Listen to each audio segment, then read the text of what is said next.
છીએ. બરાબર, thank you.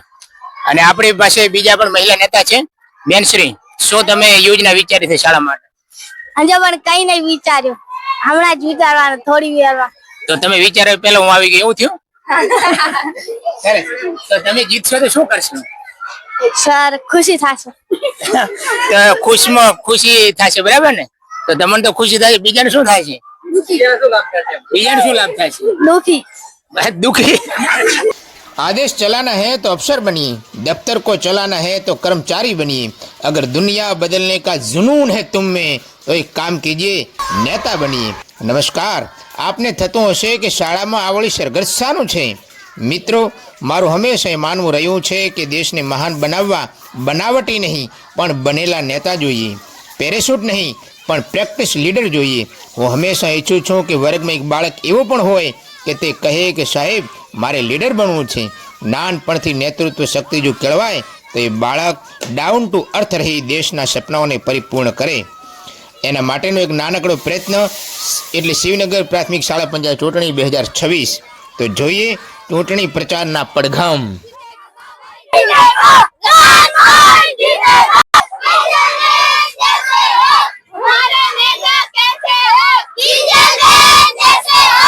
ગરમા ગરમ માહોલ જામ્યો છે.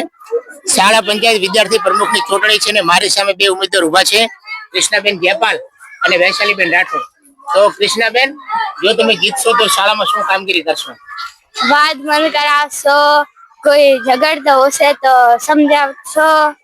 સરસ સરસ સરસ સરસ. વૈશાલીબેન, તમે શાળા વિશે શું વિચાર્યું છે? તમે જીતશો તો શું કરશો? બાળકો ઝઘડશે તો એમને સમજાવીશ, શાળામાં જેની જરૂર હશે કરીશ. પછી આભાર. સરસ. ટોકમાં છોકરા એકદમ શિસ્તમાં રહે, રેગ્યુલર, એના માટે પ્રયત્ન કરશો, બરાબર ને? ચલો કિંજલબેન, થેન્ક યુ. શિવનગર શાળા પંચાયત ચૂંટણીનો માહોલ ગરમા ગરમ જામ્યો છે અને ઉમેદવારો ધૂમ પ્રચારમાં લાગી ગયા છે. નેતાજી સાયકલ ઉપર આવી ગયા.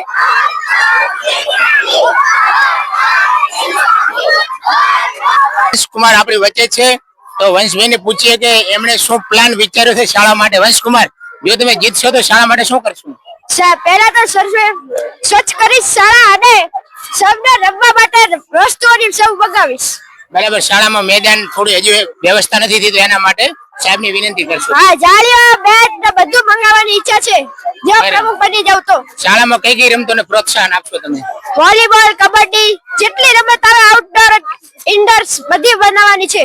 ખૂબ જ. તો વંશકુમાર જે છે શાળામાં રમત ગમત ઉપર વધારે વજન આપશે અને વધારે મહત્વ આપશે એવી એમની વાત છે. Thank you Vanshkumar. શાળા પંચાયત ચૂંટણીના બીજા દમદાર નેતા એવા કિંજલબેન રાઠોડ આપણી વચ્ચે છે, તો મળીએ કિંજલબેન ને જાણીએ કે એમની પાસે શું યોજનાઓ છે શાળા માટે, ભવિષ્ય માટે. કિંજલબેન રાઠોડ. હું મારી શાળામાં ક્યાંય કચરો રહેવા નહીં દઉં, બધાને હું મારા જેવું વ્યવહાર શીખવાડીશ. મારી શાળામાં કોઈ પણ કાર્યક્રમમાં હું ભાગ લઈશ અને મારી શાળા માટે ખૂબ મહેનત કરીશ. તો જે વિદ્યાર્થીઓ પ્રવૃત્તિમાં ભાગ નથી લેતા એ વધારે ભાગ લે એના માટે તમે પ્રયત્ન કરશો. કેવી પ્રવૃત્તિઓ યોજશો શાળામાં? વક્તૃત્વ સ્પર્ધા, ગાયન સ્પર્ધા આવી રીતે રાખશો? વક્તૃત્વ સ્પર્ધા, ગાયન સ્પર્ધા, આવી બધી ઘણી બધી સ્પર્ધાઓમાં હું બધાને ભાગ લેવામાં મદદ કરીશ. સરસ સરસ. તો કિંજલબેન નો ખૂબ આભાર. Thank you. શાળા પંચાયત ચૂંટણીમાં એક જુજારુ નેતા પણ આપણી વચ્ચે છે, તેમનું નામ છે પ્રવીણભાઈ રાઠોડ. તો સાહેબ, કેવો પ્રચાર ચાલી રહ્યો છે ને તમે શું કહેશો આ ચૂંટણી પ્રચાર વિશે? આ ચૂંટણીમાં હું પ્રમુખ તરીકે ઉભો રહ્યો છું, એટલે હું પ્રચારમાં ચાલુ કર્યું છું. આ છે મારા બધાય મતદારો માર તરફથી ખડા રહ્યા છે, તમારા સમર્થકો છે. શું લાગે આ વખતે તમે જીતી જશો? આ વખતે 100% કહીને હું કહી રહ્યું છું, હું જીતવાનું છું. અને જો તમે જીતશો તો શું શું કામ કરશો શાળામાં? શાળામાં જે જરૂરત હશે ઓ આચાર્ય સાહેબ પાસે માંગણી કરીશું ને શાળાને પ્રયત્ન કરીશ અને શાળાને સ્વર્ગ બનાવવાની તમામ પ્રયત્ન કરીશ. વાહ વાહ, પ્રવીણભાઈ સરસ વાત કરી, શાળાને સ્વર્ગ બનાવવાની વાત. તો કોંગ્રેચ્યુલેશન, તમે જીતો એવી શુભકામના. Thank you very much.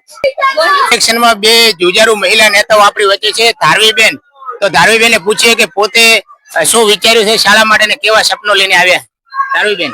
શાળા માટે આપણે કઈ નહીં સોચ્યું, એ તો આગળ સોચી છે અને બધા વોટ આપે એ આપણે સારું કહેવાય. બરાબર. વોટ લેવા માટે કેવા કેવા પ્રયત્નો કરી રહ્યા તમે અત્યારે?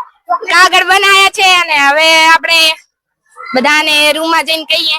શું કહેશો? ચોકલેટ ની સર ચોકલેટ તો લાલચ આપશો કે? કાલે ચોકલેટ ની લાલચ આપવાની છે.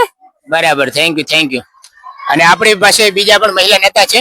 બેનશ્રી, શું તમે યોજના વિચારી છે શાળા માટે? હજુ પણ કઈ નહીં વિચાર્યું, હમણાં જ વિચારવાનું થોડી વારમાં. તો તમે વિચાર્યા પહેલા હું આવી ગઈ એવું થયું? સરસ. તો તમે જીતશો તો શું કરશો? સર ખુશી થશે. તો ખુશી થશે, બરાબર ને? તો તમને તો ખુશી થાય, બીજાને શું થાય છે? બીજાને શું લાભ થાય છે? દુખી. ટૂંકમાં અત્યારે તમે વોટ તમને જ આપે એના માટે તમે શું પ્રયત્ન કરી રહ્યા છો? અત્યારે લોકોને લાલચમાં લેવા માટે શું કરી રહ્યા છો? મતદારો તમારાથી પસંદ કરે તમને અને તમને જ વોટ આલે એના માટે શું કરો? ચોકલેટ આપવા માટે બધાને લાલચ આપશો. બધે ચોકલેટ આપશો? ખાલી લાલચ જ આપશો? ચોકલેટ આપશો. બરાબર ને? ચોકલેટ નહીં આપીએ તો કેવાનું, હું મધ્યાહન ભોજન ખવડાવીશ. બરાબર. સરસ. તો બંનેની જીત માટે ખૂબ ખૂબ અભિનંદન કે બંને જીતો એવી બંનેને શુભેચ્છા. Thank you very much.